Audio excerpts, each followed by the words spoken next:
ஓம் சாய்ராம். ஸ்ரீ சாய்நாத ஸ்தவன மஞ்சரி. ஸ்ரீ கணேசனை வணங்குகிறேன். எல்லாவற்றுக்கும் ஆதாரமானவனே, மயூரேஸ்வரா, எல்லாவற்றுக்கும் சாட்சியாக விளங்குபவனே, கௌரியின் மகனே, ஓ எண்ணங்களுக்கு எட்டாதவனே, பெருத்த வைரனே, ஸ்ரீ கணபதி, என்னை காப்பாற்று. நீ எல்லா கணங்களுக்கும் முதல்வனும் தலைவனும் ஆவாய். எனவே உன்னை கணேசன் என்பர். எல்லா சாஸ்திரங்களாலும் ஏற்றுக்கொள்ளப்பட்டவன் நீ. ஓ சாரதா, வாக்கின் தெய்வமே, நீ ஒளி வடிவமாக பிறக்கும் பதங்களின் தலைவி. உன்னுடைய இருப்பினால் தான் உலகத்தில் எல்லா நிகழ்ச்சிகளும் நடக்கின்றன. நீ எழுத்தாளர்களின் தேவதை. நீ எப்பொழுதும் தேசத்தின் அணிகலனாக விளங்குகிறாய். உனது எல்லையற்ற சக்தி எல்லாவற்றிலும் விளங்குகிறது. ஓ ஜெகதம்பா, உன்னை வணங்குகின்றேன். ஓ பூர்ண பிரம்மா, தெய்வீக தோற்றத்தின் மிக உயர்ந்த இறுதி நிலையில் உள்ளவனே, மகான்களுக்கு பிரியமானவனே, குணங்களோடு கூடிய உருவம் எடுத்தவனே, பண்டரிராயா, கருணை கடலே, எல்லையற்ற கருணை உடையவனே, பாண்டுரங்கா, ஓ நரகரி, நீ எல்லாவற்றின் சூத்திரதாரி, எல்லாவற்றையும் ஆட்டுவிக்கும் கயிற்றை தாங்கியவன். நீ ஜெகமெங்கும் வியாபித்துள்ளாய். எல்லா சாஸ்திரங்களும் உன்னுடைய உண்மையான உருவத்தை பற்றி ஆராய்ச்சி செய்கின்றன. வெறும் புத்தக அறிவு மட்டுமே பெற்றவர்களுக்கு நீ காணப்படுவதில்லை. ஓ சக்கரபாணி, அத்தகைய அறிவிலிகள் யாவரும் வெறும் வாத பிரதிவாதங்களிலேயே உழல்கிறார்கள். மகான்கள் மட்டுமே உன்னை அறிகிறார்கள். மற்றவர்கள் குழப்பத்தில் மூழ்கியவர்களாக மயங்கியவர்களாக உள்ளார்கள். உனக்கு பக்தியோடு கூடிய எனது நமஸ்காரத்தை சமர்ப்பிக்கின்றேன்.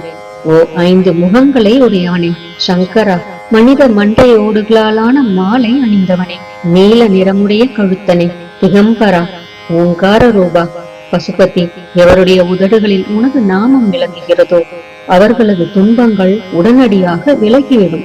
ஓ தூர்ஜடி, உன் நாமத்தின் மகிமை அத்தகையது. உனது பாதங்களை வணங்கி நான் இந்த துதியை எழுத முற்படுகிறேன்.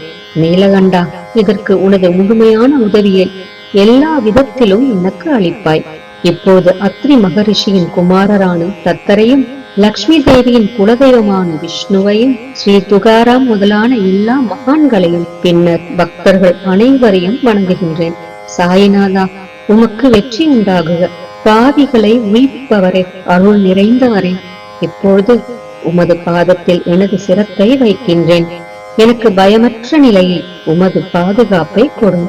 நீ பூரணமான பிரம்மஸ்வரூபம், சுகங்களின் இருப்பிடம், மனிதர்களில் சிறந்தவனே, நீயே விஷ்ணு. எவருடைய பாதி உடலாக உமாதேவி இருக்கிறாளோ அந்த காமனை எரித்த சிவனும் நீயே. நீ மனித உருவெடுத்த பரமேஸ்வரன். நீ ஞான வானத்தின் கதிரவன். நீ கருணை கடல். நீ பிறப்பிறப்பாகிய பிணிக்கு மருந்து. நீ ஏழை எளியவர்களின் சிந்தாமணி. நீ உனது பக்தர்களை தூய்மைப்படுத்தும் கங்கா நதி. சம்சார கடலில் மூழ்குபவர்களுக்கு நீ ஓடம், அஞ்சுபவர்களுக்கு புகலிடம் நீ. இந்த பிரபஞ்சத்தின் மூல காரணமாக எந்த பரிசுத்தமான சைதன்யம் விளங்குகிறதோ ஓ கருணை கடலே, அது நீயே. இந்த பிரபஞ்சம் உனது ஒரு விளையாட்டு. நீர் பிறவியற்றவர், உமக்கு இறப்பும் இல்லை. நன்கு ஆழ்ந்து விசாரித்து பார்த்து இறுதியில் அடையப்பட்ட முடிவு இது. பிறப்பு இறப்பு இவை இரண்டும் அஞ்ஞானத்தினால் தோன்றியவை. ஓ மகாராஜா, நீர் அவை இரண்டினின்றும் கொஞ்சம் கூட பற்றற்றவராக உள்ளீர். நீர் ஓடையில் வெளிப்பட்டது என்றால் அது அங்கேயே தோன்றியதாக ஆகுமா? முன்பே நீர் நிரம்ப உள்ளது, உள்ளே இருந்து வெளியே வந்தது, அவ்வளவே. படுகையில் நீர் வந்தபோது அதற்கு ஓடை என்று பெயர் ஏற்பட்டது. நீர் இல்லாவிடில் அது வெறும் படுகையே. பெருகுவது வற்றி விடுவது பற்றி நீர் சற்றும் பொருட்படுத்துவதே இல்லை. நீர் படுகைக்கு கொஞ்சமேனும் முக்கியத்துவம் அளிப்பதில்லை. படுகை மட்டும் நீர் நிறைந்துள்ள போது பெருமை கொள்கிறது. நீர் வற்றும் போது மிகவும் வருந்தும் நிலையை அடைகிறது. மனித உடல் நீர் படுகை போன்றது. சுத்த சைதன்யமே பரிசுத்தமான நீர் ஊற்று. நீர் படுகைகள் எண்ணற்றவை. இருப்பினும் நீர் மட்டும் வேறுபடுவதில்லை. பிறப்பற்றவரான அருட்கடலே, உமது வஜ்ராயுதம் என் அஞ்ஞானமாகிய மலையை அடிக்கட்டும் என்று வேண்டுகின்றேன். இத்தகைய எண்ணற்ற தோற்றங்கள் இதுவரை பூமியில் ஏற்பட்டுள்ளன, இப்போதும் இருந்து வருகின்றன, காலகிரமத்தில் இனிமேலும் ஏற்பட போகின்றன. அந்த ஒவ்வொரு தோற்றத்துக்கும் ஒரு தனி பெயரும் குலமும் கிடைக்கிறது. அதன் மூலம் உலகத்தில் அவற்றை பிரித்தறிகிறார்கள். சைதன்யத்தை பொறுத்தவரை நான் நீ என்று கூறுவது பொருந்தாது. இருமை என்பதே எங்கு இருப்பதற்கு இடம் இல்லையோ அதே உண்மையில் சைதன்யம் எனப்படுவது. மேலும் உண்மையில் சைதன்யம் பிரபஞ்சம் முழுவதையும் வியாபித்து உள்ளது. பின் நான் நீ என்ற பாவனை எவ்வாறு பொருந்தும்? மேகத்திலிருந்து பிறக்கும் நீர் ஒரே தன்மையானது. பூமியின் மேல் இறங்கிய பிறகு அதற்கு பற்பல வேறுபாடுகள் ஏற்படுகின்றன. கோதாவரி நதிப்படுகையில் விழுந்த நீர் கோதாவரி என்று அழைக்கப்படுகிறது. கிணற்றில் விழுந்த நீருக்கு அத்தகைய மேன்மை இல்லை. மகான்களின் உருவமாகிய கோதாவரியில் உள்ள நீர் நீங்கள். நாங்கள் குளம், குட்டை, கிணறு போன்றவர்கள். நம்மிடையே உள்ள வேறுபாடு இதுவே. எங்களுடைய வாழ்வின் உண்மையான குறிக்கோளை அடைய நாங்கள் உங்களிடம் வர வேண்டும். எப்பொழுதும் கரம் கூப்பி உங்களை சரணடைய வேண்டும். ஏனெனில் நீங்கள் புனிதத்தின் உறைவிடம்.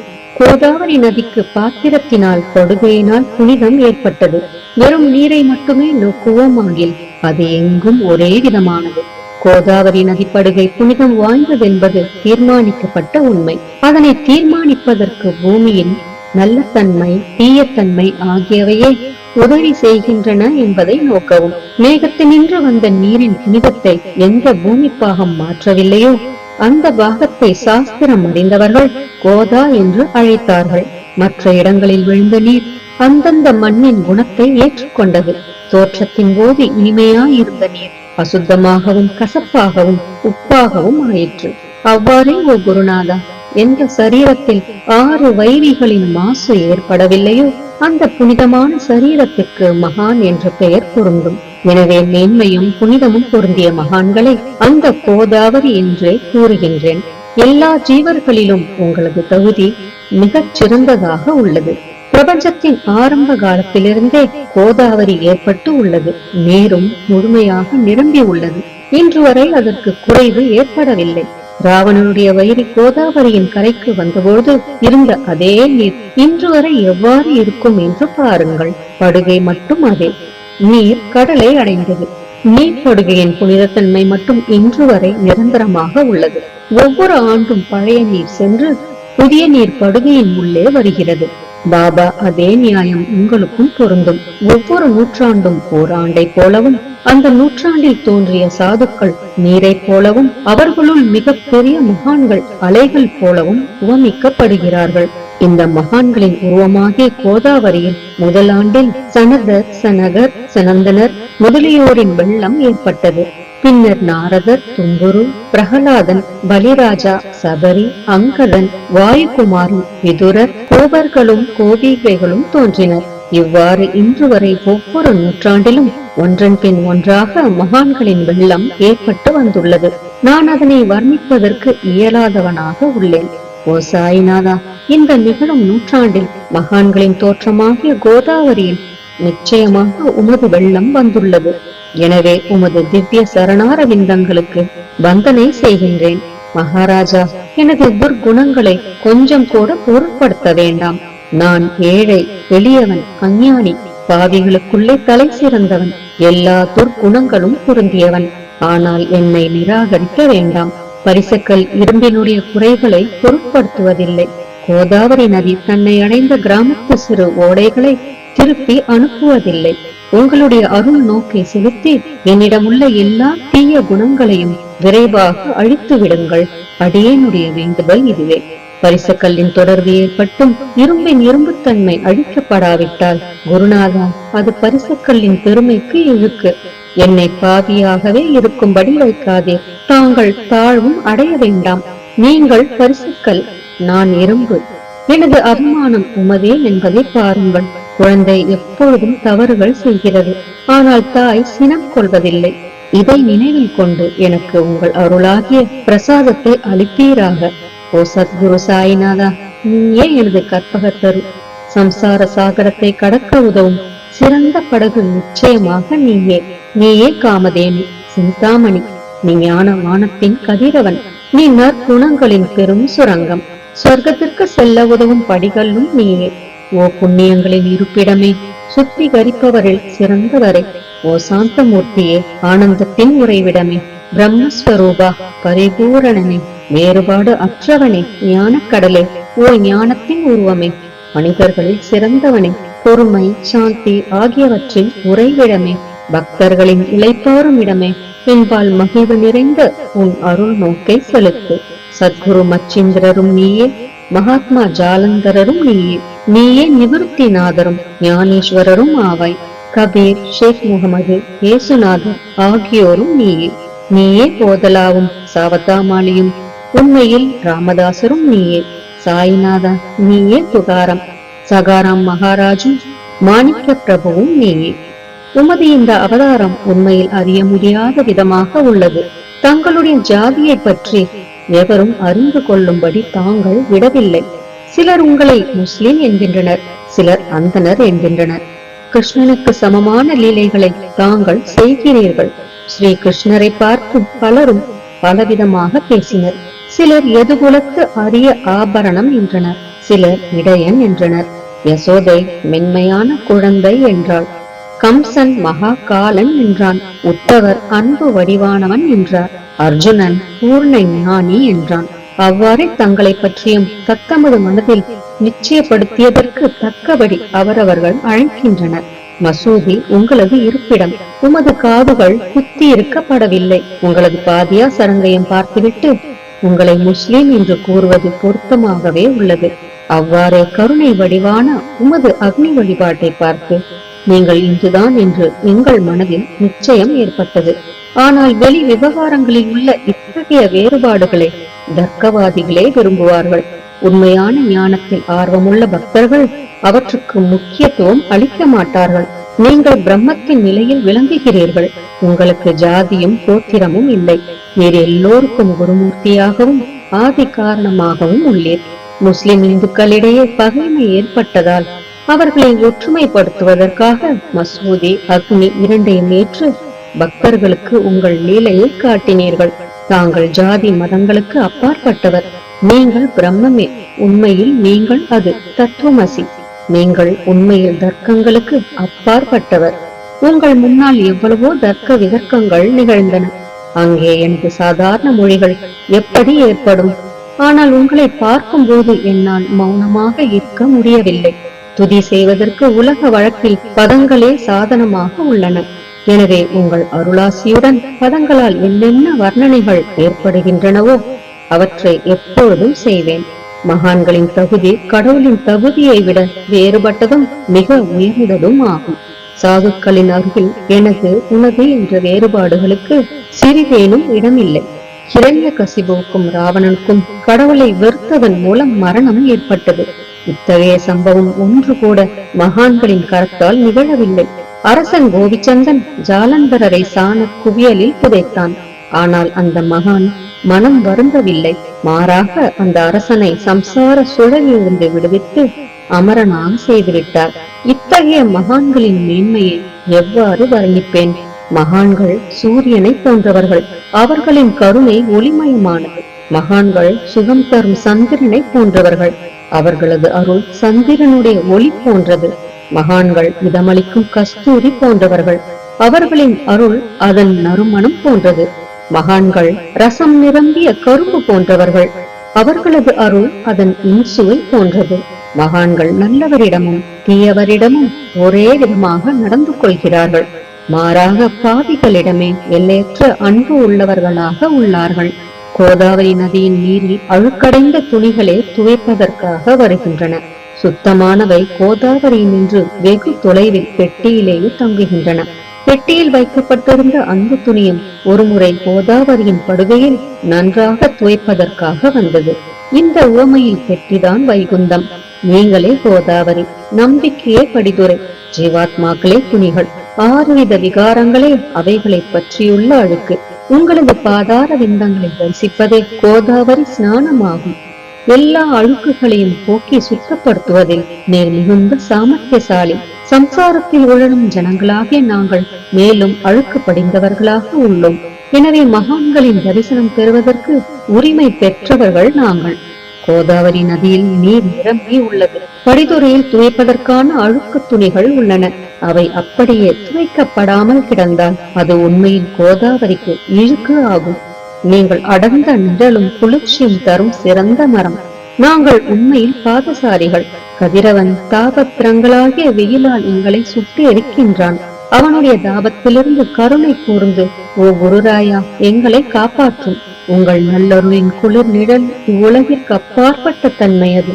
மரத்தின் அடியில் அமர்ந்ததும் ஒருவன் மேலே இருந்து வெயிலை உணர்வானாகின் அந்த மரத்தை எவர் நிழல் தரும் மரம் என்று கூறுவர்.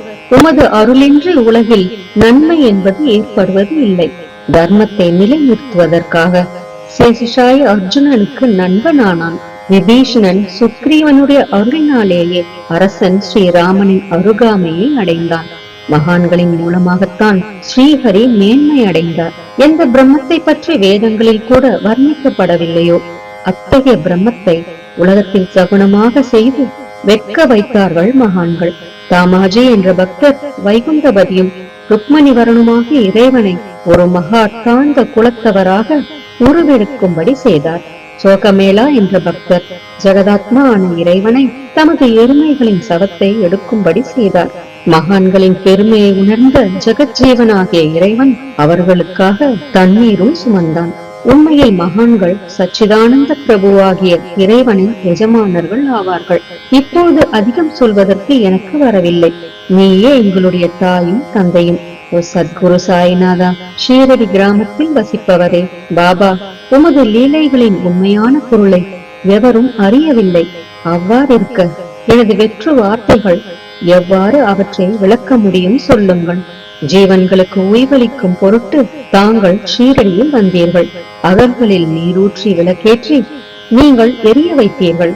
ஏசான் நீளமுள்ள குறுகிய மரப்பலகையை நீங்கள் படுத்துக் கொள்ளும் கட்டிலாக்கி உங்கள் யோக சாமர்த்தியத்தின் சக்தியை பக்தர்களுக்கு காட்டினீர்கள். அநேக பெண்மணிகளின் மலட்டு தன்மையை நீக்கி அருளினீர்கள். எத்தனையோ வியாதிகளை உதியின் மூலம் குணப்படுத்தினீர்கள். இவ்வுலக சம்பந்தமான துன்பங்களை நீக்குவது உமக்கு ஒரு பொருட்டே அன்று. யானை ஒன்று இரும்பை ஒரு சுமையாக எவ்வாறு கருதும்? இப்போது குருராயா, இந்த எளியவன் பால் கருணை காட்டுவீராக. நான் உமது பாதங்களை அண்டியுள்ளேன். என்னை திருப்பி அனுப்பிவிடாதீர்கள். நீர் அரசருக்கெல்லாம் அரசர், குபேரனுக்கும் குபேரர், வைத்தியருக்கெல்லாம் வைத்தியர். உங்களை விட சிறந்தவர் எவரும் இல்லர். மற்ற தெய்வங்களை பூஜிப்பதற்கு அதற்கு தகுந்த சிறப்பு உபகரணங்கள் உள்ளன. ஆனால் உம்மை பூஜிப்பதற்கு உலகில் பொருட்களே இல்லை. சூரியனுடைய இல்லத்தில் தீபாவளி பண்டிகை வந்ததென்றால் எப்பேற்பட்ட பொருட்களை கொண்டு அதை கொண்டாடுவோம். சமுத்திரத்தின் தாகத்தை தீர்க்க இந்த புவியிடத்தில் நீர் இல்லை. நெருப்பை உஷ்ணப்படுத்த எங்கிருந்து அக்னி கொண்டு வருவது? ஓ ஸ்ரீ சமர்த்தா குருராயா, பூஜைக்குரிய பொருட்கள் யாவும் உண்மையில் உமது ஆத்மாவின் அம்சமாய் உள்ளன. மேற்கூறப்பட்டவையெல்லாம் தத்வருஷ்டியால் கூறப்பட்ட பேச்சுக்களே அன்றி என் மனதில் அனுபவத்தால் ஏற்பட்டவை அன்று. அனுபவம் இன்றி கூறப்படும் பதஜாலங்கள் வீணே ஆகும். போகட்டும். உலக வழக்கத்தின்படி உமக்கு நான் பூஜை செய்யலாம் என்றால் அதனை செய்வதற்கு தேவையான திறமை எனக்கு இல்லை எனது குருநாதா. பலவித கற்பனைகள் செய்து உமக்கு பூஜை செய்கிறேன். அருள் மிகுந்தவரே, அடியனுடைய அத்தகைய பூஜையை ஏற்றுக்கொள்வீராக. இப்போது அன்பு கண்ணீரால் உமது பாதங்களை கழுவுகின்றேன். உண்மையான பக்தியாகிய சந்தனத்தை அரைத்து உமக்கு பூசுகின்றேன். எனது அழகிய பதங்களாகிய இந்த கவனியை உமக்கு அணிவிக்கின்றேன். பிரேமை என்ற மலராகிய மாலையை உமது கழுத்தில் அணிவிக்கின்றேன். எனது துர்க்குணங்களாகிய தூபத்தை உமக்கு முன்பு எரிய விடுகின்றேன். அது மிக தீய பொருளாயினும் அது நின்று தீய வாசனை எழுவதில்லை. சத்குருவுக்கு முன்பு அன்றி வேறு எங்கெங்கு தூபம் எரியவிடப்படுகிறதோ அங்கெல்லாம் தூப பொருளுக்கு ஏற்படும் நிலை வருமாறு தூப திரவியத்திற்கு அக்னியின் ஸ்பரிசம் ஏற்பட்ட மாத்திரத்தில் அதனது நறுமணம் என்ற நல்ல குணம் அதனை விட்டுவிட்டு சென்று விடுகிறது. உமது எதிரே இதற்கு மாறாக நிகழ்கிறது. தீய தன்மைகள் அக்னியில் எரிந்து விடுகின்றன. உலகம் பார்த்து மகிழும்படி சத்குணம் எவ்வித குறைவுமின்றி தங்கிவிடுகிறது. மனிதனுடைய தீய குணங்கள் யாவும் எரிந்த பின் மனம் மாசற்றதாகிறது. கங்கையிலுள்ள மாசுகள் நீங்கியவுடன் அவள் இயல்பாகவே புனிதமடைகின்றாள். மாயை மோகம் என்ற தீபத்தை உமக்கு சுற்றுகின்றேன். அதன் மூலம் எனக்கு வைராக்கியம் என்ற ஒளி கிடைக்கும். உனக்கு அமர்வதற்கு சுத்தமான நம்பிக்கை என்ற சிம்மாசனத்தை அளிக்கின்றேன். அதனை ஏற்று பக்தி என்ற நைவேத்தியத்தையும் எடுத்துக் கொள்வாயாக. பக்தி நைவேத்தியத்தை நீ உண்டுவிட்டு அதனது ரசத்தை எனக்கு கொடு. ஏனெனில் நான் உமது பச்சிலம் குழந்தை. உனது பாலில் எனக்கு உரிமை உண்டு. எனது மனதை உமக்கு தட்சணையாக அர்ப்பணிக்கின்றேன். அதனால் கர்த்தத்துவம் என்பது எந்த விதத்திலும் என்னிடம் இருக்காது. இப்போது பிரார்த்தனையோடு உனக்கு சாஷ்டாங்க நமஸ்காரம் செய்கின்றேன். ஓ புண்ணிய ஸ்லோகா சாய்நாதா, அதனை தாங்கள் ஏற்றுக்கொள்வீராக. பிரார்த்தனாஷ்டகம். சாந்தமான மனமுடையவரே, சிறந்த அறிவுடையவரே, சாய்நாதா, அருள் நிறைந்தவரே, கருணை கடலே, சத்திய ஸ்வரூபமானவரே, மாயையாகிய இருளை அழிப்பவரே, ஜாதி மதங்களுக்கு அப்பாற்பட்டவரே, சாதனையின் முடிவை அடைந்தவரே, எண்ணங்களுக்கு அப்பாற்பட்டவரே, கருணைக்கு உறைவிடமே, ஷீரடி கிராமத்தில் உறைபவரே, ஓ சாயிநாதா, என்னை காப்பாற்றும், என்னை காப்பாற்றும். ஞானமாகிய கதிரவனே, ஞானத்தை அளிப்பவரே, எல்லாவித நன்மைகளையும் செய்பவரே, பக்தர்களின் இதயத்தில் உலவும் அன்னமே, உமது பாதங்களை அடைந்தவரை காப்பவரே, சிருஷ்டி செய்யும் பிரம்மா நீ, காக்கும் தெய்வமான லட்சுமியின் கணவன் விஷ்ணுவும் நீயே, உண்மையில் உலகங்களையும் தயமடைய செய்யும் ருத்ரனும் நீயே. நீர் இல்லாத இடம் இவ்வுலகத்தில் எங்கும் இல்லை. சாய்நாதா, நீர் எல்லாம் அறிபவர், எல்லோரின் இதயத்திலும் உறைபவர். எனது எல்லா குற்றங்களையும் மன்னிக்க வேண்டுமென்று வேண்டுகின்றேன். பக்தியின்மை, சந்தேகங்கள் போன்ற அலைகளை விரைவில் நீக்குவீராக. நீர் பசு, நான் பச்சிலங்கன்று. நீர் சந்திரன், நான் சந்திரகாந்தக்கல். உங்கள் பாதங்கள் கங்கா நதியின் சொரூபமானவை. அவற்றை நான் பக்தியோடு வணங்குகின்றேன். இப்பொழுது உமது அடைக்கலம் அளிக்கும் அருள்மயமான கரங்களை எனது சிரத்தின் மேல் வைப்பீராக. எனது வருத்தங்களையும் கவலைகளையும் நீக்குவீராக. இந்த கணு தங்கள் பணியாளன். இந்த பிரார்த்தனாஷ்டகத்தை கூறி நான் சாஷ்டாங்க நமஸ்காரம் செய்கின்றேன். எனது பாவங்களையும் துன்பங்களையும் ஏழ்மையையும் உடனடியாக நீக்குவீராக. நீர் பசு, நான் கன்று. நீர் தாய், நான் குழந்தை. என் விஷயத்தில் மனதில் கடினம் கொள்ள வேண்டாம். நீர் மலையகிரியில் உள்ள சந்தன மரம், நான் முள்ளடர்ந்த புதர். நீர் புனிதமான கோதாவரி நீர், நான் பெரும் பாவி. ஓ குருராயா, உமது தரிசனம் ஏற்பட்ட பிறகும் என்னிடத்தில் உள்ள துர்க்குணம் என்ற மாசு அவ்வாறே தங்கி இருக்குமாகில் உம்மை சந்தனம் என்று எவர் கூறுவர்? கஸ்தூரியின் அண்மையை அடைந்த மண்ணும் உயர்வாக மதிக்கப்படுகிறது. மலர்களின் அண்மையால் நாரும் தலையில் உயர்ந்த இடத்தை பெறுகிறது. மகான்களின் தன்மையும் இத்தகையது. அவர்கள் எந்தெந்த பொருட்களை ஏற்றுக்கொள்கிறார்களோ அவற்றை உயர்ந்த நிலைகளில் அடைவிக்கிறார்கள். சிவபெருமான் விபூதி, கோவணம், நந்தி ஆகியவற்றை ஏற்றுக்கொண்டதால் எல்லா திக்குகளிலும் அந்த பொருட்களுக்கு மிகவும் மதிப்பு ஏற்பட்டுள்ளது. இடையர்களை மகிழ்விக்கும் பொருட்டு பிருந்தாவனத்திலும் யமுனை நதிக்கரையிலும் ஜகத்துக்கெல்லாம் இறைவனானவன் தைக்காலா என்ற விளையாட்டை விளையாடினான். ஞானிகள் அவ்விளையாட்டையும் உயர்வாக மதிக்கிறார்கள். அவ்வாறே நான் துராசாரி ஆயினும் உம்மை அடைந்துள்ளேன். ஓ குருராயா, எனவே இதை பற்றி உம் உள்ளத்தில் எண்ணிப்பாரும். ஓ குருராயா, ஈகத்திலும் பரத்திலும் எந்தெந்த பொருட்களை சுகமென்று என் மனம் சந்தேகமர கருதுகின்றதோ அவற்றையெல்லாம் நிறைவேற்ற வேண்டும். உமது கருணையினால் இவ்வாறு செய்துவிடும். எனது மனதை அடக்கிவிடும்.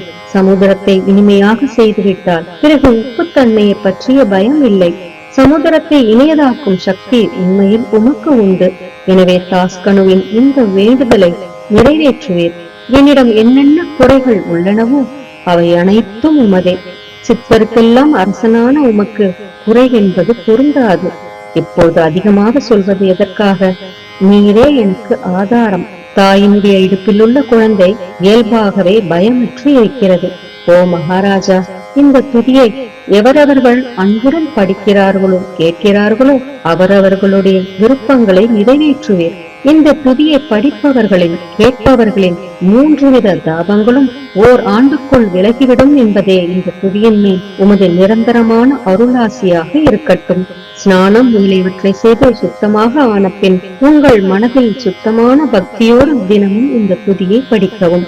இவ்வாறு செய்ய முடியாவிட்டால் ஒவ்வொரு வியாழக்கிழமை அன்றும் மனதில் சத்குரு மூர்த்தியை இருத்தி படிக்கவும். அதுவும் கூட இயலாவிடில் ஏகாதசி தோறும் அதன் விளைவுகளை பார்ப்பதற்காக இந்த துதியை படியுங்கள். துதியை படிப்பவர்களுக்கு இறுதி கணக்கில் உயர்ந்த நிலையில் குருமூர்த்தி அளிப்பார். நான் சொல்வதை கேட்டுக் கொண்டிருப்பவர்களே, இவ்வுலகியல் ஆசைகளை அவர் விரைவில் நிறைவேற்றுவார். இந்த துதியை பாராயணம் செய்வதால், மீண்டும் மீண்டும் படிப்பதால் முட்டாள்கள் அறிவாளிகள் ஆவார்கள். எவருக்காயினும் வாழ்நாள் குறைவாக இருப்பின் அவர்கள் இதை படிப்பதால் 100 ஆண்டு ஆயுள் உள்ளவர்கள் ஆவார்கள். இந்த துதியை படிப்பதால் செல்வத்துக்கு குறைவு இருந்தால் குபேரன் அவர்களது இல்லத்துக்கு வந்து பணி செய்வான். இது சத்தியம் என்று மும்முறை உரைக்கின்றேன். சந்ததியற்றவர்களுக்கு இந்த துதியை படிப்பதால் குழந்தை செல்வம் கிட்டும். இதனை படிப்பவர்களின் ரோகங்கள் முற்றிலும் நீங்கிவிடும். தினந்தோறும் இந்த துதியை பாராயணம் செய்வதால் பயமும் கவலைகளும் நீங்கிவிடும். மதிப்பும் மரியாதையும் உயரும். அழிவற்ற பிரம்மத்தை உணர்வார்கள். ஓ அறிவாளிகளே, உங்களது மனதில் இந்த துதியை பற்றி நம்பிக்கை கொள்ளுங்கள். தர்க்கங்கள், தவறான எண்ணங்கள் ஆகியவற்றுக்கு கொஞ்சம் கூட இடம் கொடுக்க வேண்டாம். ஷீரடி சேஸ்திரத்துக்கு யாத்திரை செல்லுங்கள். பாபாவின் திருவடிகளை மனதில் இருக்குங்கள். அவர் அனாதைகளின் உறவினர். பக்தர்களின் விருப்பங்களை பூர்த்தி செய்யும் கற்பகத்தரு. அவருடைய பேராணையினாலேயே இந்த துதியை எழுதினேன். இல்லாவிடில் பாமரனாகிய என்னால் இத்தகைய படைப்பு எவ்வாறு ஏற்பட முடியும்? சக ஆண்டு 1840 பாத்திரபதம் மாதம் சுத்தபட்சத்தில் கணேச சதுர்த்தி திதியன்று திங்கட்கிழமை 2வது பிரகரத்தில் புனிதமான நர்மதா நதி தீரத்தில் உள்ள மகேஸ்வரர் என்ற சேஸ்திரத்தில் ஸ்ரீ அகல்யா தேவி சன்னதியில் ஸ்ரீ சாயிநாத ஸ்தவன மஞ்சரி நிறைவடைந்தது. மகேஸ்வரம் என்ற புகழ்பெற்ற சேஸ்திரத்தில் இந்த துதி நிறைவடைந்தது. ஸ்ரீ சாய்நாதர் என் மனதில் புகுந்து ஒவ்வொரு பதத்தையும் என்னை கூற வைத்தார். தாமோதரன் என்ற சீடன் இந்த துதியை எழுதினான். தாஸ்கனுவாகிய நான் எல்லா மகான்களுக்கும் பணியாள். ஸ்ரீ சாய்நாத ஸ்தவன மஞ்சரி சம்சார சாகரத்தை கடக்க உதவட்டும். ஓ பாண்டுரங்கா, இதுவே தாஸ்கனுவின் பக்தி மிகுந்த பிரார்த்தனை. மங்களம் மங்களம் சுபமங்கலம். ஜெய் ஜெய் சாயம். நம் சாயப்பாவின் பரிபூரணமான ஆசீர்வாதங்கள் அனைவருக்கும் கிடைக்க வேண்டும் என்று நான் மனதார பிரார்த்தனை செய்கிறேன். அனைவரும் எல்லா நலன்களையும் பெற்று மிகவும் சிறப்பான, மகிழ்ச்சியான, நிம்மதியான, ஆரோக்கியமான வாழ்க்கை வாழ நம் சாயப்பா நம் அனைவரையும் ஆசீர்வதிக்கட்டும். ஜெய் ஜெய் சாய்ராம்.